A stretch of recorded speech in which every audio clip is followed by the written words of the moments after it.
Hello, guys. Thank you so much for joining me today. My name is Yarina, and today we will make a video about 5 tips to help you as an ADHD artist.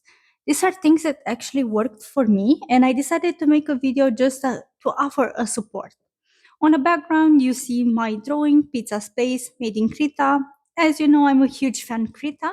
This is a new style of editing, so sometimes I will add small clips between, and please let me know if you like them because I'm not sure if I will keep this format.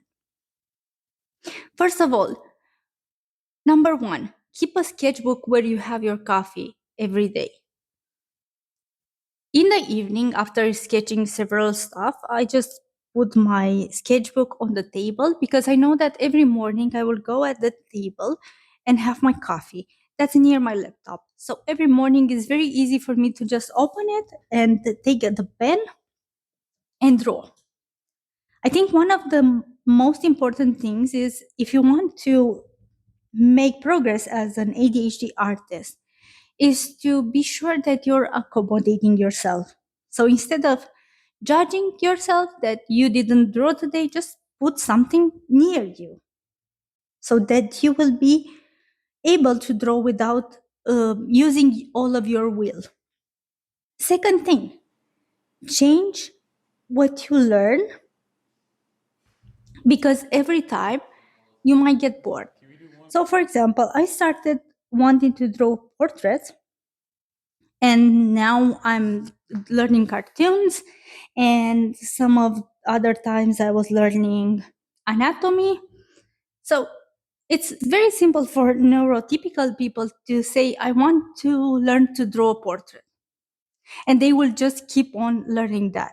But for us, we tend to get bored, and this type of action is not something that it will help us.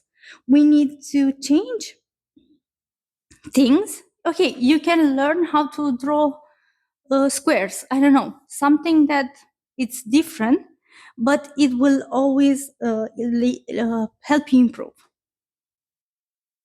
One thing that also helped me is to remember to practice my fundamentals while switching what I'm learning to draw. That means that if I'm bored of drawing portraits, I will draw trees. But while drawing trees, before starting, just sketch some lines and do some circles. This is very important for your mobility and for your muscle memory. Of course, in the beginning, it's like a hassle, but after that, it will be very, very easy. It's very easy for you to control your muscles, and it will be like a huge payback. Tip number 3, get a new pen every time your inspiration decreases, even a cheap one. I don't know how you are, but every time I buy a pen, I feel like I can conquer the world. So if I buy a very cheap pen, I will be so excited to go home and try it. And this will make me feel so inspired, and I will just start sketching again for a while. Of course, I don't recommend you buying like pencils every day because this is not such a good solution, but from time to time you can indulge yourself. I think it's important to have quality art supplies, but also quality art supplies will not make you draw better. I'm very guilty of that. I have a lot of art supplies, but until I start to sketch and practice my fundamentals and learn my fundamentals, none of the expensive things help. One of the most important advice, especially as an ADHD artist, is to take social media breaks. I know everyone says that, but I'm speaking from my own experience. Especially in the beginning, social media was a very important part of my feeling of validation. And if my video wouldn't perform good, I would be so stressed, so depressed. I would even complain in therapy about this. And my therapist helped me take a step back.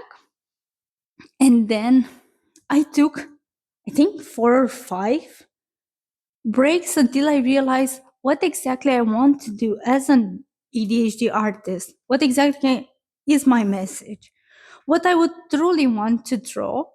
And if that is something that it's not what the people wanted to see or the algorithm wanted to be, so take breaks until you feel like that thing doesn't impact you anymore.